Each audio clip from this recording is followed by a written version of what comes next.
Yeah, and the detonation's coming out. I mean, that's the Yeah. theory behind hand grenades and Well, just nitromethane in general, the more pressure you put on it, the angrier it gets. The pressure keeps going up and up and up, and it's not going to stop. no, it's not going to It stop. only increases. The parts, and that's true for anything. When it detonates. Mm. Uh, But just in nitromethane in general, though, when like in the '80s, when top fuel cars started going real fast, they found out that they just kept putting a steeper and steeper rear end gear in it. 350, 320, 310, 290, pull it down. and it would just go faster and faster because the nitro didn't care. It was just the more load you gave it, the more the nitro responded. Right. One thing, since you mentioned the 80s, one thing I should add to our story is that I have no knowledge of the modern, what I describe as the liquid tune-up, where they put these massive amounts of fuel in. Mm-hmm. And now that they have these, they'll use dual magnetos, and you could weld with the magnetos. Yeah. I mean, serious amount of energy to light this thing off.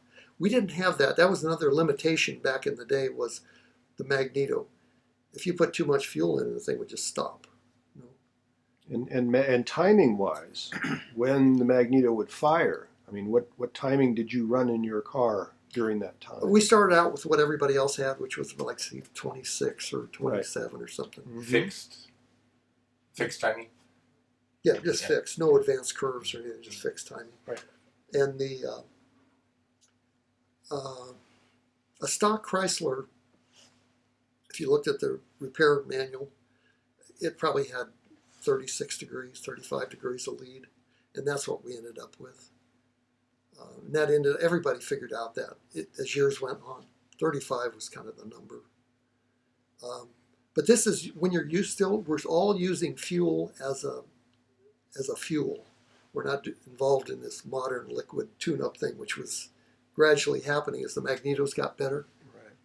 Because with a wimpy mag, you couldn't even get into that territory because the engine would just stop. You were like in the 3 amp range, 4 amp. They never like talked about it in amps. It was just, we started with the Vertex, then we had the Schaefer, then we had the Tony Cirillo modification of the Schaefer, which was a nice improvement.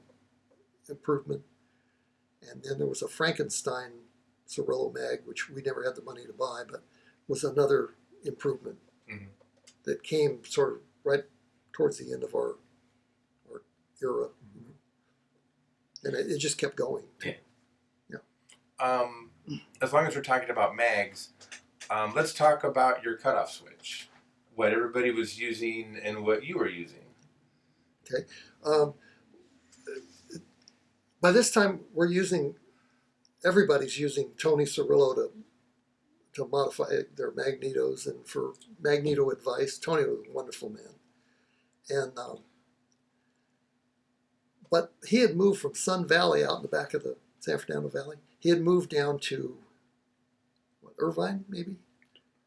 Somewhere down there. And built a big, beautiful facility. And he mainly did airplane magnetos. And anyway, he really liked all the drag racers, and he was just a wonderful guy. So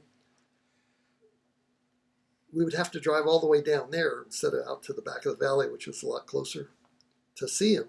So sometimes we'd get oil on the points. Still had points in the magneto. We get oil in there. So we'd think, God, if we have to drive to Tony's, we'd have to go at night. He'd stay open for you. But it would just wipe out one of the days you had to get your pile back in a fresh pile for the following week, right? So let's clean it with acetone. Tony will never figure this out, right? So we go. Then the next time we go to see Tony, he'd run it on his machine, look at his graphs and stuff. He'd go, "You guys got to quit messing with this. You're cleaning the points." And he'd give us a very fatherly lecture. It was just wonderful. And we actually looked forward to it, other than we were not doing what he told us to warrant this lecture, right? So then the next time we'd think, we'd take it back the next time, and then the next time we'd go, let's try cleaning it with methanol. He'll never figure that one out, right? Then we'd go to bed. Tony'd bust us, give us the fatherly lecture, and we'd enjoy it. And we'd have a wonderful visit with him, and off we'd go. And then, but anyway, Great story. yeah, just a wonderful little side story to the Magneto. But anyway, Tony, he kept everybody's stuff really running perfect, and he improved everything, put in better parts and coils, and I'm not sure what all, but electricity was magic to me at the time. Still is, actually. But did that answer? No. What I was referring to is everybody had toggle switches. Oh yeah. I got so And- sidetracked. I forgot It's okay. your question. Go ahead. Okay. Go ahead. So that was and that's what made me think of Tony. Is Tony Cirillo says, you guys don't understand the ground wire that comes off the magneto that you short to ground to turn the magneto off has some serious voltage in it. And you guys are using these cheesy little switches that have a little tiny air gap. The voltage is so high it jumps across and partially shuts the mag off. And you think there's something wrong with the mag, and it's just your cheesy switch, you know. But with a magneto, since it's self-generating, it may not jump that switch until the worst possible time. Exactly. With a lot of RPM and a lot of load, and the blower's coming off, and you can't figure it out, and maybe it's that cheesy switch. Oh, absolutely. Yeah, it wouldn't knock the blower off. It would just partially stop the motor. It would just, Start misfiring and it would decrease the magneto's effectiveness, right? And so we thought, I wonder what Art Malone would do. Art Malone was a fairly famous guy at the time, and from Florida, and a no-nonsense guy. And so we went and looked at Malone's car, and he had a knife switch, that old kind of switch you pick up, like from the Frankenstein movies. Like Yeah. this. but a little miniature one, Yeah. right? So we went down to the local Sears and Roebuck, and we bought some. It had a ceramic base, little knife switch, you just lift it up. And we got a little hammer and a little bar of metal. And then the driver, he was in charge of pounding on the little rivet and keeping it squeezed so that when you picked up the knife switch, the vibration wouldn't make it drop. And then we put it on the back of the rear end, and then he could just hit it with his hand and it would just close it, right? But when it was open, it was an impossible air gap. Oh, huge Right. So air gap. never any issues. No. Right. But anyway, that decision came from talking to Tony Cirillo and then going and seeing what Art Malone had. Beautiful. Did other teams ever pick up on that, or did they stick with the toggle switches? Did you ever see another team with a big knife switch? Oh yeah, there were others, but there were other guys. You don't need any. Right. Okay, well. great. Wow. See you around. Yeah. But anyway, that's what got me off on that. My Tony Cirillo tirade. Yeah. Sure. Excuse me. It was great. So, so you have the motor, you have it in the car, you have it assembled, and you're taking it out to run the car. I know that you and Skinner took the motor down to the last nut and bolt and inspected it weekly. Was that from day one? Or Day one. From day one, and you never stopped? Never stopped. Never stopped. That was such an important piece of the act. Mm-hmm. Did you find issues with your first motor that you had to improve upon? Was the main bearing clearance too big? Was the piston clearance too small? Did you learn a lot in the first few weeks, or did you get it pretty close right out of the box as far as what it wanted? It was usable because we copied usable things and got usable clearances from, like, say, the piston guy would say, oh, they got to have this much or whatever. And then you start looking at how the parts are wearing, and you go, this piston has way too much clearance.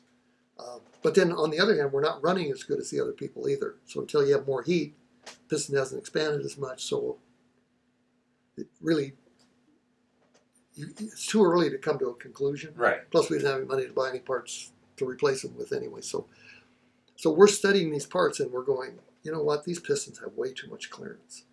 And what was the clearance then about? oh God, they were outrageous. I mean, I think they suggested like 25 thousandths clearance. I mean, you could think, I can say it it was was rocking rattling. back and forth in the cylinder. yeah, Yeah. you're going to ask a piston ring to seal. Yeah, right. I mean, whip open the book and read about piston rings, you know. But anyway, we had those parts, and so every week we would take it right down to the bare block, and we would scrub the bare block. And we didn't and we scrubbed everything. We didn't wash them because clean parts run better than dirty parts. We washed them because it forced us to look at the stuff closely. Because if we scrub it everywhere, we're going to look at it everywhere, right? And we're going to have it, the oil gone, and we're going to have it right out where we can look at it, right? And so we did that every week just to keep track of, to see if something's going away, going south, failing. Would some cracks appear and then stop growing? No, they would all, Once a crack started, they continued. and so you had to monitor that kind of thing.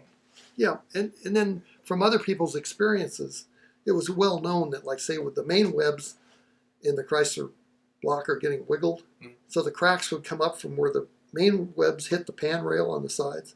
In those corners, it would go up. So most people would run them till they went up a half inch, an inch, whatever. But just because you're done with a block doesn't mean the block's career was done. Oh no. There was a pecking order. Yes. Do you want to go a little bit over the pecking order? Yeah, say on the block, we would let them crack up a half an inch before we toss them. And so the next step was Jimmy Boyd and the Red Turkey. They were next in line. Them or Dave Babler. Okay. And he ran out of Santa Monica, and the Red Turkey ran out of Culver City. And whichever one of them we thought needed a block more, you'd hook them up. we'd just load it up, Yeah. take whatever parts we quit using, and we'd go over and visit them and they would run them for a while. Oh, absolutely. But then it would get an additional life. Yeah, we weren't part of that, Right. so we don't know but I'm sure it went. I always heard it was Frank Pedro. Everything ended up in Frank's hands sooner or later. Oh, that could be. That could be. Frank was a master at using what other people thought was not usable. Right. He was a great guy. So you drew the line at the main web cracks at about an inch, and that was enough. Half inch, and that was enough. And that's a sort of a half inch. Well, it's a half inch this week. Okay, we'll run it one more week. And With your first tune-up, did it ever get to those half-inch cracks, or did that come later with the more power? No, we would get to it because that's a fatigue thing. It's the crank, the horrible balancing on a stock crank, where the counterweighting is. So it's just a fatigue situation, regardless of the power. Yeah. It's just through the operation of the motor. Yeah, especially on the center main, because the center main there's no counterweight, so the two rod journals are going like this. They try to get straight across from each other, and so that just wiggles the center main. How long did the motor run in this configuration for? Well, we say it's 450 or something, but that's when the crankshaft, when the last part broke. No, I mean as far as like before you started modifying away from the baseline motor. When you started maybe changing the cam timing, or maybe you started thinking about fuel system mods. No, we just did that all the time, incrementally, all the time. And anytime a part got changed that we thought was iffy, like say we changed the block before the crank finally, we probably went through 3 blocks, let's say. I'm not sure how many. But each time we would do anything we had learned about, figured out, everything got applied continuously. So you took the motor to the track, and it went down, didn't blow up, didn't catch on fire, and was deemed usable. And the very next time you went out is when the modification process started. Oh, absolutely. Wow. Or the first time we replaced the part. Yeah. If there was any way we could improve upon it, that part was changed. So it wasn't like you ran the baseline for a month to get your feet wet. It was just like, hey, it's working. Here we go. Oh, absolutely. Yeah, we got to get busy here before we go broke. Yes. Oh, yeah.